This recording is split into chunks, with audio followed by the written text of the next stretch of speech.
What's the worst thing to wake up to? Someone yelling at you. It can ruin a whole day. I worked with a kid who experienced this often. He would come to school out of sorts and anxious. Little things would set him off at school and he would lash out. He would be punished, labeled a bad kid, sent home to this anxiety-inducing household again with parents who were angry at him. Poor kid was prepared to fight/fly most of the day. And of course, with all of that going on, he was learning nothing and getting behind his class, which made him more anxious because he didn't want to look stupid. Police. I woke up to police chasing a guy through our yard. He tripped over the bikes I had leaning against the house right where my bedroom is. That's the only reason the cops got him. There was so much yelling and threats to shoot until finally the guy cooperated. That was like January 2nd. Same thing happened to me, except the dude being followed by the cops was my underage brother who stole my grandma's truck and freaked when police tried to pull him over for going too slow. He crashed into the house. Thank God I was getting a cup of water at 2 AM, otherwise I'd be crushed by the caving in wall. Woke up to the police knocking on our door a few days before Christmas, when I was 14, saying my brother had been reported missing. Turned out the drunk fucker just fell asleep on the train and ended up in Dublin, but shit, that was terrifying. Edit. For clarity, we live in Cork, Ireland. I did the same thing, but in the opposite direction. Ended up in Longford. You're lucky to have escaped back. He never said he escaped. Plot twist. Op and his brother live in San Francisco. Plot twist. Op only has a sister. Plot twist. His sister was the police. Yep, when I was 13, a cop woke me cause they were busting my mom, and I got taken to foster care. Jesus, what your mom do, if you don't mind me asking? I don't mind telling. That time was drugs and prostitution. She's been in prison a few times. Sadly, she passed away 2 years ago. She never gave up the drugs, but did stop the prostitution. Waking up to 30 plus missed calls with a brutal hangover and can't remember what you did last night, but you know it wasn't good. Panic. If it's a blackout drunk night, just waking up having not lost your phone is a win in my book. If you wake up at home with your phone and wallet still there, that's a total win. The fear, as we call it in Ireland. A tornado alarm. Shit is so fucking scary. Especially at 3 AM while you are in a tent and the nearest tornado shelter is a 10-minute walk through the woods in a thunderstorm. This exact scenario happened with me as well. I'm from the Midwest. I visited a friend on the East Coast a few years ago. Got to her house one night about 10 PM. I had driven 12 straight hours that day to get there. I'm passed out asleep when I get woken up by a tornado siren about 2 AM. Completely freaked out. Turns out what we, Midwesterners, use as tornado siren, a local fire department uses when they are going out on a call. She lived less than a block away from them. A call from work wondering where I've been all morning. That pit in your stomach when you wake up, look at your phone, and see you're hours late for work. From ready to pass back out to instant anxiety fueled adrenaline in 0.2 seconds. And then you realize it's your day off, but you're already wide awake, and there's no way you're getting back to sleep. Was about to comment this. That's the worst, aside from actually being late for work. Such an emotional ride, haha.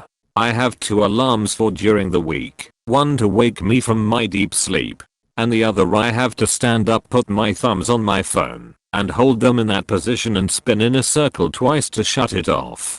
I forgot to turn it off last Saturday, so I woke up completely from that at 4 AM, after going to bed around 1 AM.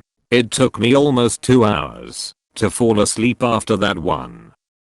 The end of that dream, where you really need a pee, and start to feel the satisfaction of warming release. I had a dream once that I had to pee bad, and so I went into the bathroom in my dream, and saw a urinal, so I was like, let's go. Anyways, I start peeing, and it's just a waterfall of piss. Like, have you ever bought a really big drink and just drank it all in an hour and then had to pee, and you're peeing so much that you have to stop the full stream for a second so that you can full stream again? That's exactly how it was, but it was just never ending. That kept going for what felt like 15 minutes until I woke up, and thankfully I hadn't pissed the bed. I don't know how I was able to hold it in through peeing so much in my dreams, but it was a relief. My dreams alert me that I have to pee IRL in so many ways. One of them is the endless stream of pee as well, mayo. Another is I repeatedly go to the restroom with no relief. I also occasionally get ones where I start searching for a restroom, but either cannot find one or the only restroom I find is absolutely filthy. Luckily I've always woken up and have never had a bedwetting incident from any of these dream scenarios. Thanks to a fever, stress, some medication, and too much wine, one night I woke up to my family yelling at me, asking what the hell I was doing, as I was standing next to my open dresser drawer, taking a long piss onto my folded pants. Sleepwalking is weird AF. Oh, I got a story on that one. I once got drunk, started sleepwalking, and woke up to my parents yelling at me. I was laying in the middle of the stairs. I fell down about 7 steps without waking up. Left a few bruises. Good times. I was hoping the story was going to end with your parents yelling at you because you were peeing on them. Your dog gagging and about to throw up in the middle of night. Then hearing him eating it 15 seconds later. Sounds like the problem solved itself. I'd rather they clean it up. I woke up to my dog jumping up next to my pillow and just managed to close my eyes and mouth before she vomited on my face. Your house burning down. Had this happen once when I was in middle school. It wasn't burning down completely, but the bathroom caught fire. Had to scramble out of bed and grab the super stubborn dog and gtfo. Edit. A lot of people are asking, the bathroom caught fire from a malfunctioning bathroom fan. It was actually something my family pressed on the landlord to fix for a while before the fire occurred. Holy, I'm glad you're okay. It was definitely freaky. I believe it was around 6 AM when it caught fire. In case anyone's wondering how the bathroom can catch fire, we were living in a rental house with a poorly maintained bathroom fan. My dad must have been showering when it caught fire. Thankfully the fire department arrived really fast and contained it before the whole house went up in flames. Got woken up by my dad early in the morning to inform me that my mother had passed away in the room across the hall from me. Worst part was that she was only sleeping there to look after a pup that was recently born from the 2 dogs we had at the time. Otherwise my dad might have woken up and been able to do something about it. The pup ended up crying late at night before or during her heart failure that I ended up passing off, as it's really not that uncommon, but it really makes me question if I could have done something or not to help her before it happened. Think about it regularly. Calling work and breaking down to my pose boss wasn't great either, but hey, shit day. Sorry for your loss, stay strong. Sorry for your loss. I remember my grandpa was sleeping in the room across from me. When he came up to visit, I heard a loud bang in the middle of the night, but didn't think anything of it. Then there was another a few minutes later. Poor guy fell. My dad found him, and we called an ambulance. Thankfully he is still alive to the day. Oh come on, you can do better. Your 3-year-old walking into your bedroom saying they don't feel good and projectile vomiting into your face right as you open your eyes. When I was 6 years old, I shared a room with my 4-year sister. She liked to climb in my bed late at night because I had the top bunk, and that is a serious toddler flex. I woke up one night realizing my sister was in bed next to me. I also smelled something terrible. Bleary-eyed, I made my way to the bathroom to investigate. The smell wouldn't go away even as I walked down the hall, and I noticed my shirt was heavy in the back. I turned around in the mirror to see that my sister had blown chunks all down my back in her sleep. It's in my hair. It's down my back. I'm soaking in vomit. My mom got a 2 AM wake up call. Moom insert tears. Sadie threw up all over my back. Hearing a throwing up noise. Started 2020 to that sound. Cat vomited on our bed. Knew it wasn't a good omen for the year. Edit. I promise he's a sweet cat. He was just giving us a heads up. Since we can't seem to get sensitive stomach cat food anywhere right now, this has been every night, unfortunately. Edit. Wow, the outpouring of love and responses. Thanks everyone. I have an order on backorder at chewy.com. Hopefully they can get it to us soon. Based on suggestions, I'm going to start a food diary for the cat and figure out if this old man cat has developed an allergy. Thank you for all the advice and sweet offers. I hate to refer them after the way they treated me and some other, now former, employees, but try chewy.com. I was babysitting my niece one time when she was about 4. I packed her off to bed and went to watch a movie on the couch, where I promptly dozed off, only to be woken a few hours later in complete darkness, having no idea where I was, and with a tiny, clammy little demon hand grabbing at my ankle. I've never been awake faster in my life, only to be greeted by a very confused child who just wanted a story, and who no one had seen fit to tell me could get over the baby gate like a goddamn ninja. We don't tell her mother about the time Aunt Hazel almost kicked her darling daughter through a window. Mine is very similar, but also the opposite.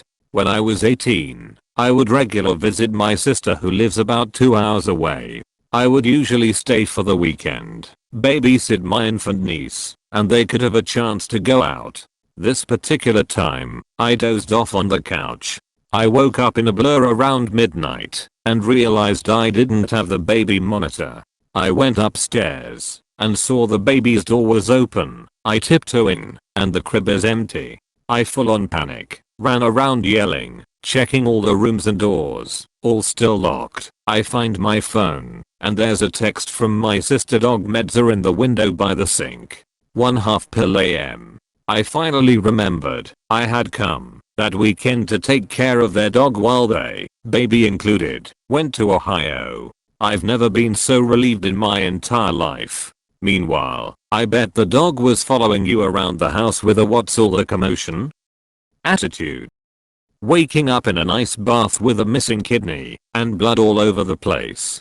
Fever, sore throat, shortness of breath. Just go back to sleep. 2020 is all but a dream. It genuinely feels like everything since the first week of January 2016 has been what you'd get from someone trying to run an improv show in an asylum that's also on fire. David Bowie died and everything went to shit. Alan Rickman died 4 days later. That was a really bad week. An alarm. Not just any alarm, the iPhone alarm. No, really any alarm. Even a song you like only takes around a week to become miserable. My mom woke me up because my grandmother passed away. This, waking up to hear someone has died, is dying, or is deathly ill just sinks your day from the start. Edit. I'm so sorry for your losses. 3. I got a call from my dad at 4 a.m. a little over a month ago telling me my mom has passed. As soon as I saw his number, one knew. Hey you're finally awake. You were trying to cross the border, right? Walked right into that Imperial ambush, same as us, and that thief over there. Damn you Stormcloaks. Skyrim was fine, until you came along. Empire was nice and lazy. If they hadn't been looking for you, I could've stolen that horse, and be halfway to Hammerfell. You there. You and me, we shouldn't be here. It's these Stormcloaks the Empire wants. We're all brothers and sisters in binds now, thief. Shut up back there. And what's wrong with him, huh? Watch your tongue. You're speaking to Ulfric Stormcloak, the true High King. Ulfric? The Jarl of Windhelm? You're the leader of the rebellion. But if they've captured you, oh gods, where are they taking us? I don't know where we are going, but Sovngarde awaits. No, this can't be happening. This isn't happening. Hey, what village are you from, horse thief? Why do you care? A Nord's last thoughts should be of home. Rorikstead. I'm from Rorikstead.